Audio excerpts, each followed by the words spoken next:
చుక్కాని ప్రేక్షకులందరికీ దేవి నవరాత్రి శుభాకాంక్షలు.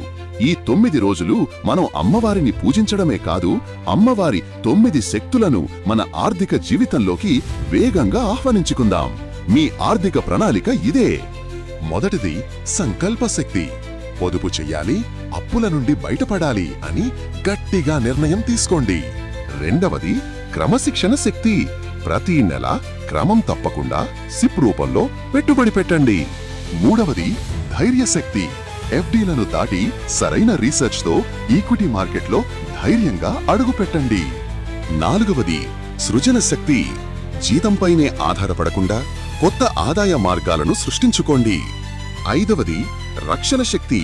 Term health insurance, emergency ఫండ్తో మీ కుటుంబాన్ని రక్షించుకోండి. ఆరవది వినాశన శక్తి. క్రెడిట్ కార్డ్ అప్పులను, అనవసర ఖర్చులను నాశనం చేయండి. ఏడవది నిర్భయ శక్తి. మార్కెట్ పడినప్పుడు భయపడకుండా దానిని ఒక అవకాశంగా చూడండి. ఎనిమిదవది ప్రశాంతత శక్తి.